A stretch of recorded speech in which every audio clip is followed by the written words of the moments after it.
मकर संक्रांति की बहुत बहुत शुभकामनाएं।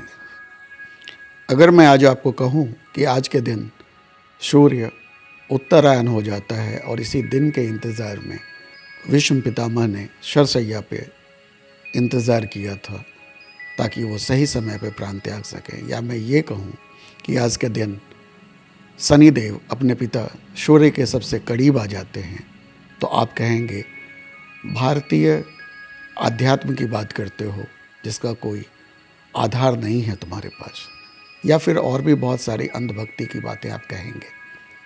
पर यदि मैं ये कहूँ कि ये सारी कहानियाँ अगर मैं छोड़ भी दूँ तो ज्योग्राफी यानी भूगोल की इस भौगोलिक घटना से आप कैसे इनकार कर सकते हैं कि आज के दिन सूर्य मकर राशि में प्रवेश करता है और आज के दिन से ही दिन बड़ा होने लगता है, गर्मी की शुरुआत हो जाती है और दिन में ज़्यादा ऊष्मा प्राप्त करने के कारण हम नए उत्साह और नई ऊर्जा से भर जाते हैं।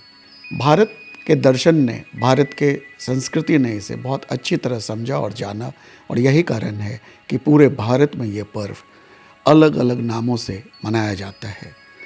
भले ही हम इसे समझ ना पाए हों, लेकिन ये निश्चित है कि ये जो संक्रांति काल है उसे इस देश ने बखूबी समझा और जाना, और इसीलिए इसे मनाया भी।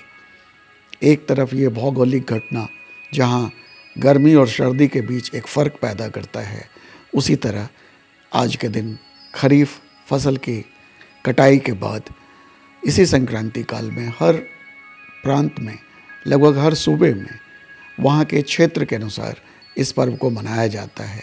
तो मैं ये कहना चाहता हूँ कि हमारे आध्यात्म, हमारे दर्शन ऐसे ही नहीं हैं। तिल तिल कर जलता हुआ तिल लोहड़ी का हो, या उफान मारती पोंगल के खीर की हो, या फिर हवा में उड़ते पतंगों की बात हो, या फिर बिहू के उस अद्भुत नज़ारे की हो जहाँ खुशी और उत्साह और उल्लास का माहौल होता है, या फिर हम सबरीमला की बात करें।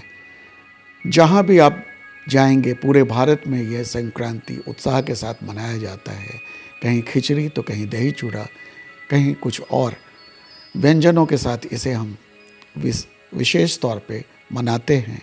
और हमें अगर कोई ये कहे कि हमें अपने देश, अपनी संस्कृति पर गुमान करने का अधिकार नहीं, तो वो ये जान ले हम अपने देश, संस्कृति, दर्शन का वैज्ञानिक पक्ष भी जानते हैं। जिसे लोगों ने बाद में खोजा उसे हम सदियों पहले से जान चुके थे।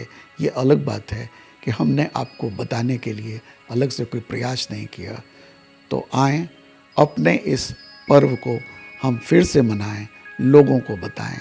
हम सिर्फ आध्यात्म के पुजारी नहीं, हम विज्ञान के वो केंद्र भी हैं जिसे आप अगर समझना चाहें तो बहुत सारी ऐसी वैज्ञानिक घटनाओं को, ऐसी भौगोलिक घटनाओं को हमने बहुत पहले से जान लिया था, और अगर हम उसे आज विश्लेषित करके आपके समक्ष रखते हैं तो आपको ये भी मानना होगा कि भारत समय से बहुत पहले ज्ञान का वो केंद्र रहा था जहाँ से ज्ञान पूरे विश्व में फैला है। धन्यवाद, शुक्रिया।